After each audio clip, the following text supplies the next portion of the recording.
Kaibigan, nandito ko. Ano pangalan ng restaurant na to? Wellmar Eatery. Purok 5. Purok 5 ng ano. Doon na ako kami sa loob, madam, kakain. Mag-order pa kami. Ha? Sige po. May ice ba kaya? Meron po.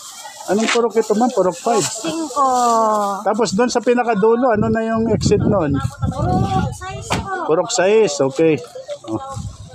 Nagutom na si Ayuda King Salas. Hindi pa yan nag-breakfast eh. Kaya, Lulay! At kami magmimerienda muna dito, mga kaibigan. Ha? Puta mo, restaurant pala ito, brad. Madalas ako doon sa dulo eh, yung pares doon. Doon ako. Doon sana kami pupunta. Sarado daw sila pag Lunes eh. Yan mga kaibigan, no? Wellmar Eatery and Restaurant. Ang dami niyang mga mga menu.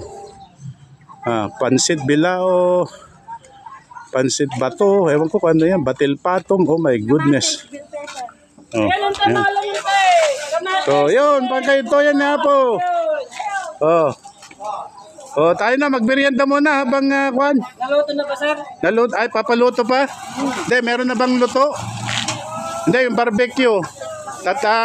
Barbecue na 9. Tapos saan na si Ayuda King Salas? Mga ilang minutos pa ang lutuan ng pansit. Ay, sandali lang siya. Ano bang pansit, sir, ang ano nyo? Ano ba yung pinaka best seller nyo, ma'am? Ano ba yung pansit bato? Pansit bato. Ano ba yan? Batil patong yata. Batil patong? Pansit batok. Ha? Hindi. Batil patong. Ay, iba lang yun. Sige. Okay, sige nga Rod. Sige. Okay nga Rod, mga kaibigan, at kami magmimerienda pa dahil di pa po kami nag-breakfast at saka nag-lunch. So, bali, early dinner na po ito sa amin. Grabeness. Ayan.